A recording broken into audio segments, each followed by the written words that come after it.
Anna, and welcome to FM Tahiti. I hope you're all doing well. In this episode, we're going to play Uapoa Catholic and then Taha in the league. We've still got a fair few players missing for this. If you're watching the video for this series for the first time ever, go have a look at some of the kind of end of season reviews if you want to catch up, or a kind of introductory video about the islands. If this all makes no sense, because it will do, because most of this is made up, more so than Football Manager normally is. But we're going to go straight into the match now. I don't think I've made many changes to the team. I don't think I've had to since the Super Cup win. I immediately say that, and I have to, because I forgot to relieve them from under 21 duty.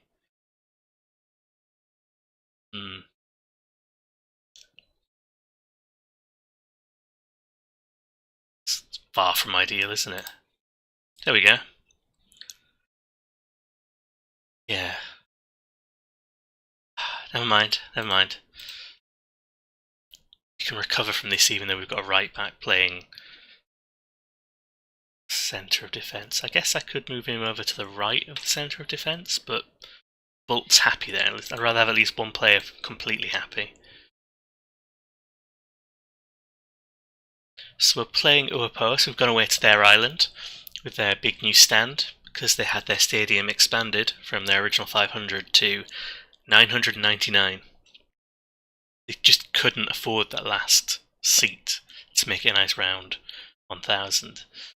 I was looking at the stadiums beforehand to see what's going on. I noticed there were a few moves kind of afoot. So Papeete Excelsior, so the team who had the point deduction for bankruptcy or administration last season, who survived despite that, are actually moving into a new stadium. So they're moving from their 15,000 seater, which is the kind of national stadium, presumably because they can't fill it and it costs a lot to rent, which is why they've got those financial issues. Stop him. There we go.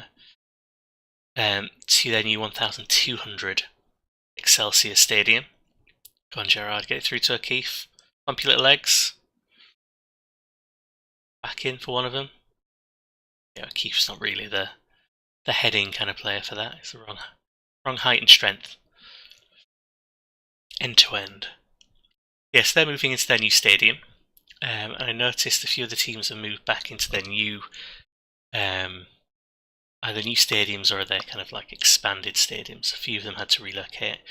So Maupiti, for example, are now in their 1,300 seater, and we're no longer like the second, third largest stadium. We're somewhere down about 6th. There's quite a few bigger ones above us now. It just means the tendencies are improving, so there's a bit more money in the league. And we know there's a bit more money in the league because I keep getting offers for Gerard, which is, understandable. He's good. Only valued at 2,900, but he's got pedigree. For some reason, he's not getting capped by Tahiti, which is a crime.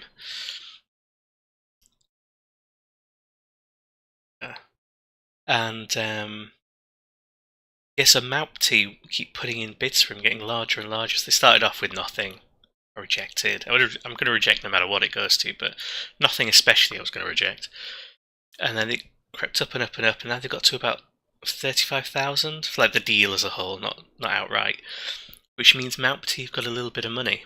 So I checked to see whether there's been a takeover, like we've had a takeover, but no, nothing recent going on there. It's just they've managed their money okay, and they're willing to spend a bit to get one of the best strikers. So I think, the league is gradually improving. So this is what we were looking for at the very start of the season, for money to start trickling in. Go on, Pons. No one there. Yeah, for money to start trickling in, for teams to start improving, for the national side to start improving, which they have been doing. Our attendances are going up as well, so we've sold... Go on, Gerard. There we go. Bovale with his first assist as well. Nice deep cross. Very deep. Starts off more or less back in wing back position. There we go.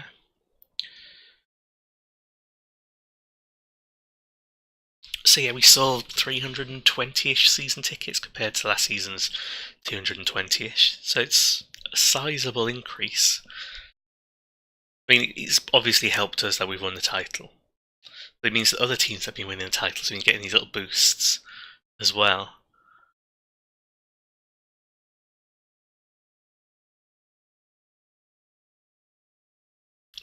Feels reasonably even, though they're just generally kind of edging it.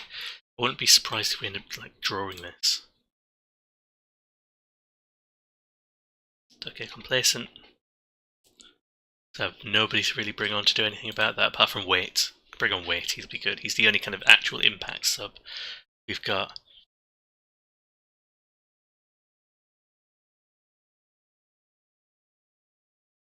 I guess Richards sort of is as well. I'll bring them both on.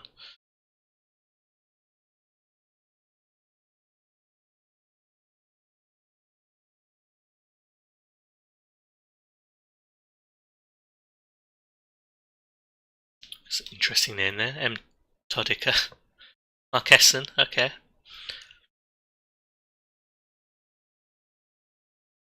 Todd. Just reminds me of something actually. So, if you're into Football Manager, you might have listened to a few podcasts. There's some great ones out there. There's the 5-Star podcast. There's the Grass and Gear podcast. There's one more game podcast as well as the new Dictate the Game one. There's the the FM Creators podcast. There's quite a few. There's the Aussie podcast, the Aussie FM podcast as well. Some good podcasts. There's a couple of those I listen to as well. But my brother recommended he called it a football podcast, but it's really not. Called Atletico Mints. I can't remember if I mentioned this in a previous video, but basically Atletico Mints, you'll find it in the football category in the podcasts. It's a bit sub whilst I remember. It's in the football category, and it is hosted by Bob Mortimer of Reeves and Mortimer, Bob and Vic, and Andy Dawson. Not Andy Dawson, the footballer, as far as I'm aware, just someone called Andy Dawson, comedian, very funny.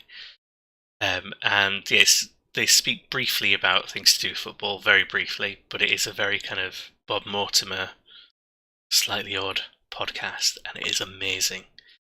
It's the kind of podcast you listen to on the train and people start moving away from you because you're just smiling so much, or you're kind of laughing to yourself. Can't control it, you honestly can't. Some of the football related elements involve them imagining what Steve McClaren gets up to. They've created a nice backstory for him. They get visited by a Roy Hodgson character every now and again. There's a Peter Beardsley letters section, as well as other kind of bits and pieces, but it's an amazing podcast, and I think in between episodes today, in between the episodes I'm recording, I'm going to be listening to Atletico Mints. I think they've got an extra one called Atletico Parsnips, which is like a Patreon extra, and I think it might be one I end up paying for because it is that good. It is well worth your time listening to. I realise I haven't really said much about the match because it's not been that tense. You just look like we're going to give away the lead at some point. See? Called it. It's even the player that I've hovered over. And to be honest, it's been an even game. And that was an amazing strike. Was that with his left foot as well? Ah, that wasn't. Was it? So yeah, I can't really complain that he managed to get that. That's pretty good goal. Bit wrenching that it's the 91st minute that's gone in, but it is what it is. We can recover from this. This is our team of not quite first choice. So yeah, the take-home message from this is team's not at 100% yet, but we're still managing to get some points, and you should go and listen to Atletico Mints. as well as all these other kind of Football Manager podcasts. Go and listen to Atletico Mints. Right, I shall stop there and come back for the Taha match in just a second. Okay, so we're back for the Taha game. Bit of news beforehand. I don't want to give you too much because otherwise this episode will run on a bit. But basically, the Atoll Championship just finished. Show you the table. So Tahiti Society's won, just beating Marquesa Island, so on goal difference for this one. So it's 3 in a row for Tahiti Societies. But Marquesa then fired their manager, or he left. I don't know what he's done there. So I've applied for the job. Everyone else is still in a job, so I've applied for the Marquesa Island job. And yeah, hopefully get a positive response. It's actually we're pretty good. We've got that title and everything like that. So hopefully we'll be considered. I'll have to see. So not many changes. I brought Palanthorpe in instead of that kind of right winger in the centre of defence. This is the last league game we've got with all the players away at the Atoll Championship. This currently, I want to say flying back, but I guess they wouldn't really be because it's an island thing. So it's all actually the islands are several hundred miles apart. So yeah, flying or boating back. So the Marquesa thing could be interesting. So we end up with the international job and we end up moving to a domestic team.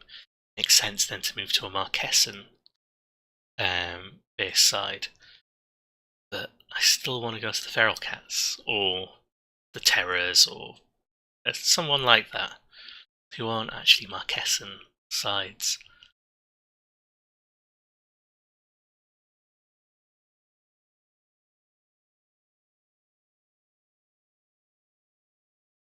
Again, I'm just kind of hoping for a draw from this one because Taha are pretty good.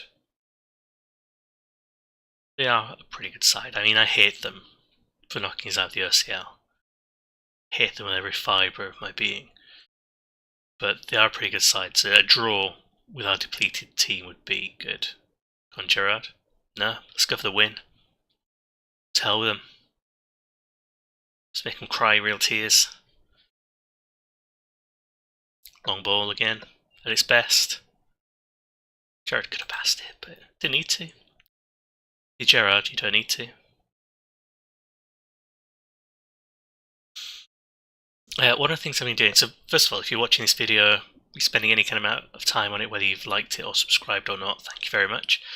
If you have enjoyed it or you want to subscribe, please, like and subscribe. But yeah, thanks for that, because our views are starting to slowly rack up, and it's nice to be able to tell the wife I told you so. And sort of, you can keep on enabling me with my FM kind of habit. This sort of legitimizes it. Go on, O'Keefe. Oh, there we go. Good work, O'Keefe. Followed it up. So yeah, thanks if you've been watching these kind of videos. I've mentioned a few things on Twitter about it, so you can follow me on there too as well, at FM Tahiti. One of the things I also did recently was I started using the Tahiti hashtag. Normally I just use the standard kind of like Football Manager or FM Creators or We Are the Community, the kind of the Football Manager hashtags, FM19, that kind of stuff. I've been using a couple of the OCL hashtags as well. And I just thought I'd throw a Tahiti one in there because it's based around Tahiti. And then it got retweeted and I got followed by a Tweety kind of retweet account. So I don't know if there's a human at the helm of this, but they basically just retweet stuff with the Tahiti hashtag. Don't know if I'm going to end up with any more viewers from that, but I decided to follow them just to see what other kind of Tahiti stuff and French Polynesia stuff gets shared. There's quite a bit on there, so if you want to learn more about the area, see some stunning photos of various tropical islands, that kind of stuff, I'd recommend kind of following one of the Tahiti accounts or looking at the Tahiti hashtag. One of the things I also noticed was there was like a travel blog for someone who's going to the Marquesan Islands. It is amazing in a kind of very voyeuristic. So this is what you get to do if you've got enough kind of time and money to travel. So I was very jealous, but it was a really good read just to hear about different islands and hear about the islands that they were going to. So I've not read all of this particular travel blog, but in the second blog it's about how they're going to Uapoa, the cathedral island, which is where our Catholics are. So it's kind of nice to have that kind of indication of we picked a relatively, apt name for some of the teams. So I might follow that blog a bit, but it's just a nice hashtag to see the kind of background. It's nice to have that relation to the real world, even though this is a fictional league with almost entirely made up teams, bar the kind of island name and bar Papeete's Excelsiors. It's nice to have that kind of touch to reality. So I know there's a really good kind of fantasy league.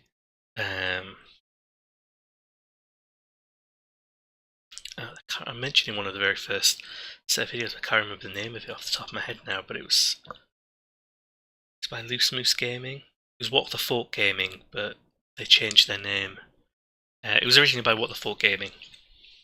It's an amazing, like, fictional country, sort of just located sort of within Europe, but it's like an island off, I think.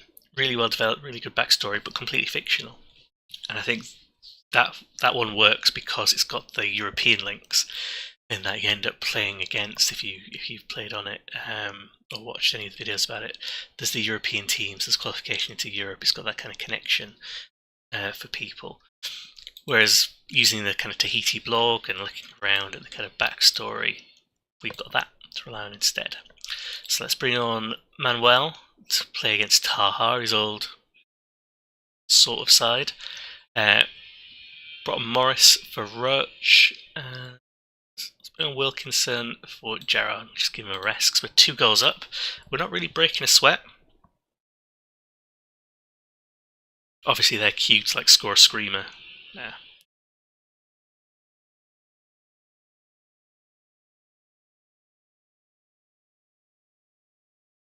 This has been kind of Kanta, hasn't it? It's not felt, even though I've just been blabbering on about other stuff, I've not felt like they're going to be much of a threat.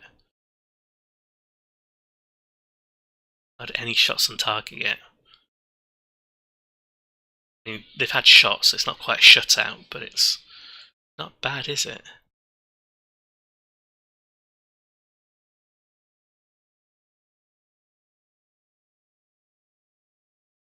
Bad at all.